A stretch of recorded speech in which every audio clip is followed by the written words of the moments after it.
कहानी की शुरुआत में जानवरों के एक सेल्समैन को दिखाया जाता है जो सबको बताता है कि हमारे पास जो जानवर हैं वो काम तो करते हैं लेकिन वो समझदार नहीं हैं। और इसके बाद वो उनके सामने पेश करता है बहुत सारे अजीब से दिखने वाले जानवर जिन्हें थॉरीफेंट्स कहा जाता है। और इन्हीं में होता है एक नन्हा सा थॉरीफेंट जिसका नाम होता है मूसली। और इस फिल्म का नाम भी मूसली है। अब यहाँ पर बोली लगाई जाती है और मूसली को खरीद लिया जाता है और इस तरह से मूसली अपने परिवार से अलग हो जाता है।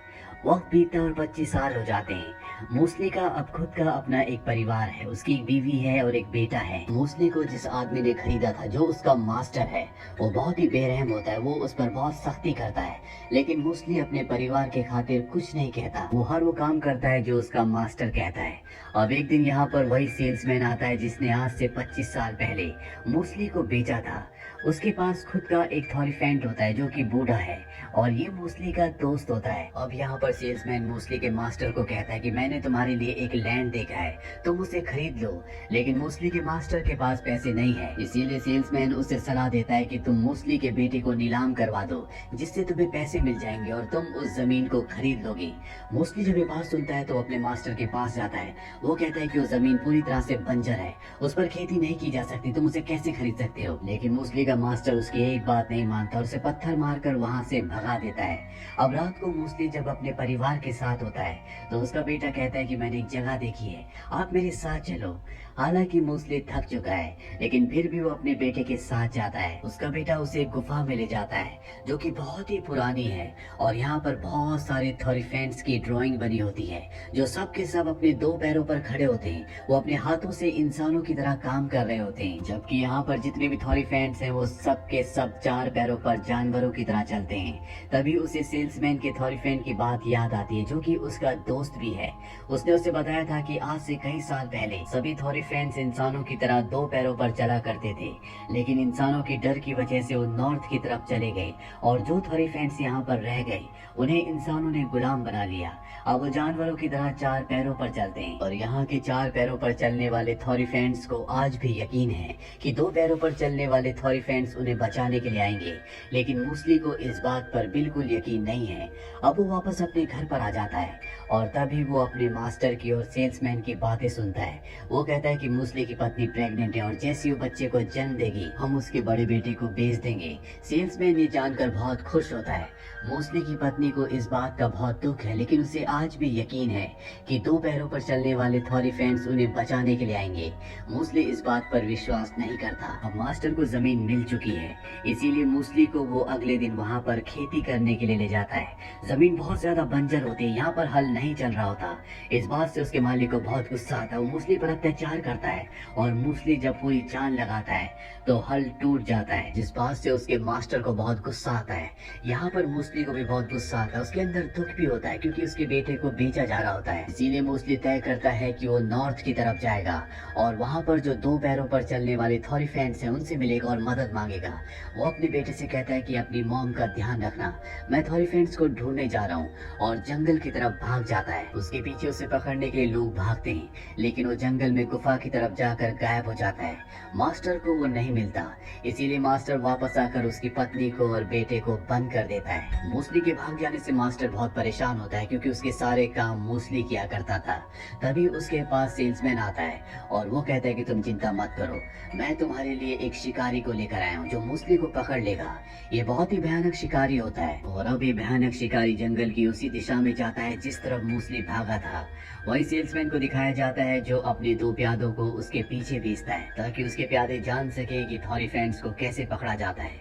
वही मूसली जब आगे बढ़ रहा होता है तो वो एक गड्ढे में गिर जाता है। दरअसल ये गड्ढा उसे शिकारी ने बनाया ताकि वो मूसली को पकड़ सके और अगले पल वो मूसली के बिल्कुल ऊपर होता है। यहाँ पर सेल्समैन के वो दोनों प्यादे भी पहुंच चुके हैं जो ये देखना चाहते थे कि मूसली को यानी कि थॉरीफेंट्स को कैसे पकड़ा जाता है। तभी उनमें से एक उस गड्ढे में गिर जाता है जहाँ पर मूसली होता है और इससे पहले कि वो शिकारी मूसली को पकड़ता, मूसली उस प्यादे के ऊपर चढ़कर उस गड्ढे से निकलकर गुफा के अंदर भाग जाता है। उसके पीछे अभी भी शिकारी होता है, लेकिन मूसली जब उस गुफा से बाहर निकलता है तो देखता है कि सामने बहुत बड़ा झरना है। शिकारी उसका पीछा कर रहा होता है, इसीलिए मूसली एक छलांग लगाता है, लेकिन वो दूसरी तरफ नहीं पहुंच पाता और झरने से नीचे गिर जाता है। वो खुद को झरने के पीछे छुपा लेता है। शिकारी को लगता है कि मूसली अब मर चुका है, इसलिए वहां से चला जाता है।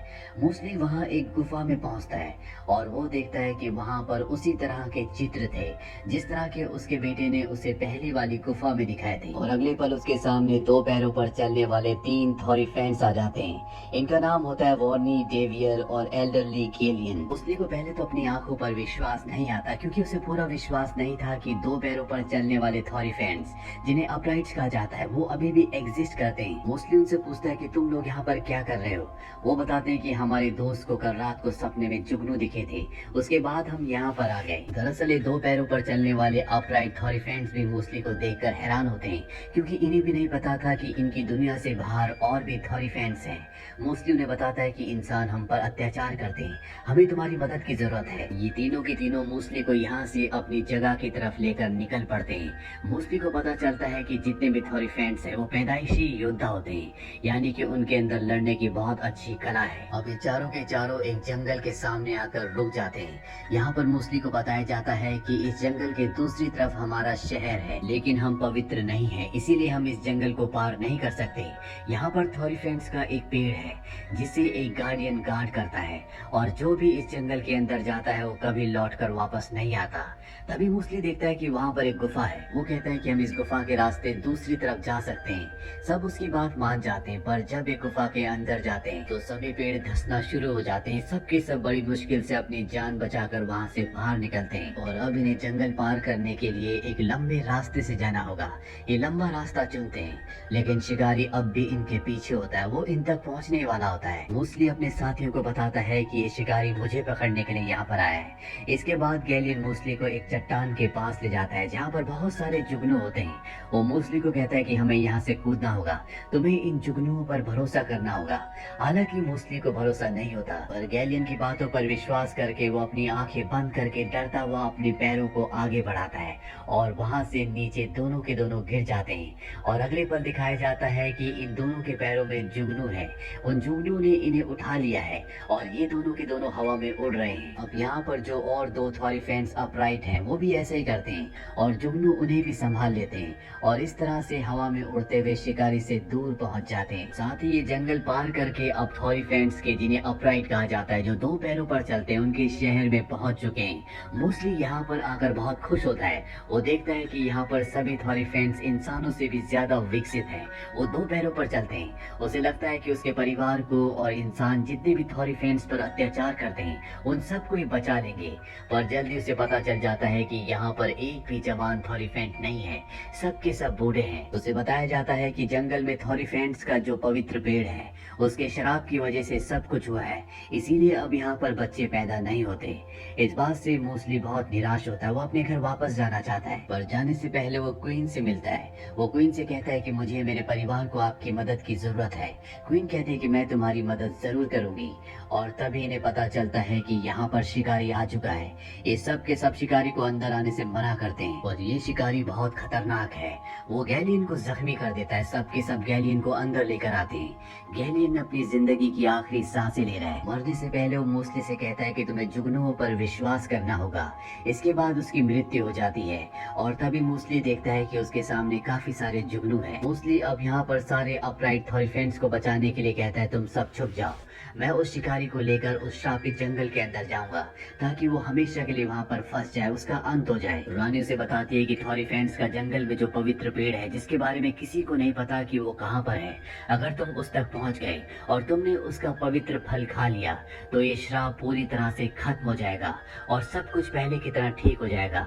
अब सब के सब थॉरीफेंट्स छुप जाते हैं, और मूसली शिकारी को लेकर जंगल में पहुंच जाता है, और अगले पल इन दोनों का आमना सामना होता है। इन दोनों की एक भयानक फाइट होती है। मूसली शिकारी से लड़ता है और उसे बुरी तरह से गिरा देता है, और तभी वो देखता है कि उसके सामने जुगनू है। जैसा कि उसे बताया गया था कि तुम्हें जुगनुओं पर विश्वास करना होगा, वो उनकी तरफ भागता है, लेकिन शिकारी पीछे से उस पर तीर मारता है, जिससे वो बुरी तरह से जख्मी होकर वहीं पर गिर जाता है। और अब शिकारी उसे मारना चाहता है, पर इससे पहले कि वो उसे मारता, वहाँ पर जुगनू आ जाते हैं, जो एक योद्धा का रूप ले लेते हैं और शिकारी की गर्दन पर तलवार रखते हैं, लेकिन वो शिकारी को मारते नहीं हैं। और मूसली को लेकर यहाँ से पवित्र पेड़ की तरफ निकल पड़ते हैं। शिकारी अब इस जंगल की भूल भुलैया में खो गया है, वो कभी यहाँ से बाहर नहीं निकल सकता। वहीं अपराइट थॉरीफेंस को लगता है कि मूसली अब जंगल से कभी वापस नहीं आएगा, उसका अंत हो चुका है। लेकिन तभी वो देखते हैं कि बहुत सारे जुगनू उसे उठाकर उनके सामने रख देते हैं और उसके जो जख्म होते हैं उन जख्मों को वो अपने पवित्र टस से पूरी तरह से ठीक कर देते हैं और अगले पल ये सारे के सारे जुगनू गार्डियन का रूप धारण कर लेते हैं। दरअसल पवित्र पेड़ का जो गार्डियन था वो यही जुगनू थे जो हमेशा से मूसली के आसपास ही थे, लेकिन मूसली इनके प्रति अवेयर नहीं था। इसके बाद गार्डियन मूसली को पवित्र फल देते हैं जिसे खाने के बाद श्राप पूरी तरह से खत्म हो जाता है। वहीं मूसली के परिवार को दिखाया जाता है। मूसली की अब एक बेटी भी हो चुकी है, इसीलिए उसका जो बेटा होता है जिसे अब बेच दिया गया है उसे सेल्समैन अपने साथ ले जाना चाहता है, जिससे वो बहुत दुखी होता है। पर इससे पहले कि वो उसके बेटे को लेकर जाते मूसली यहाँ पर पहुंच जाता है जो इंसानों की तरह दो पैरों पर चल रहा होता है। वो अपने मास्टर से कहता है कि मेरे बेटे को छोड़ दो, लेकिन उसका मास्टर बहुत गुस्से वाला होता है। वो मूसली के ऊपर हमला करता है, लेकिन मूसली भी अब एक वॉरियर से कम नहीं है, उसे एक हाथ से ऊपर उठा लेता है। मास्टर को समझ में आ जाता है कि मूसली के आगे उसकी नहीं चल सकती। मूसली यहाँ पर अपनी बेटी को भी देखता है जिसका जन्म अभी अभी हुआ है, जिसका नाम रोजी है। मूसली के पास वो पवित्र पेड़ के फल होते हैं जो वो अपने परिवार को खिलाता है और जैसे सब वो फल खाते हैं सब के सब अपने दो पैरों पर खड़े हो जाते हैं, जिस तरह से खुद मूसली होता है। यानी कि अब ये सब के सब अपराइट बन चुके हैं। और इसके बाद मूसली अपने पूरे परिवार के साथ योद्धाओं के शहर अपराइट, जहाँ पर सभी दो पैरों पर चलते हैं, वहाँ पर शिफ्ट हो जाता है। और इसी के साथ ये कहानी यहीं पर खत्म हो जाती है।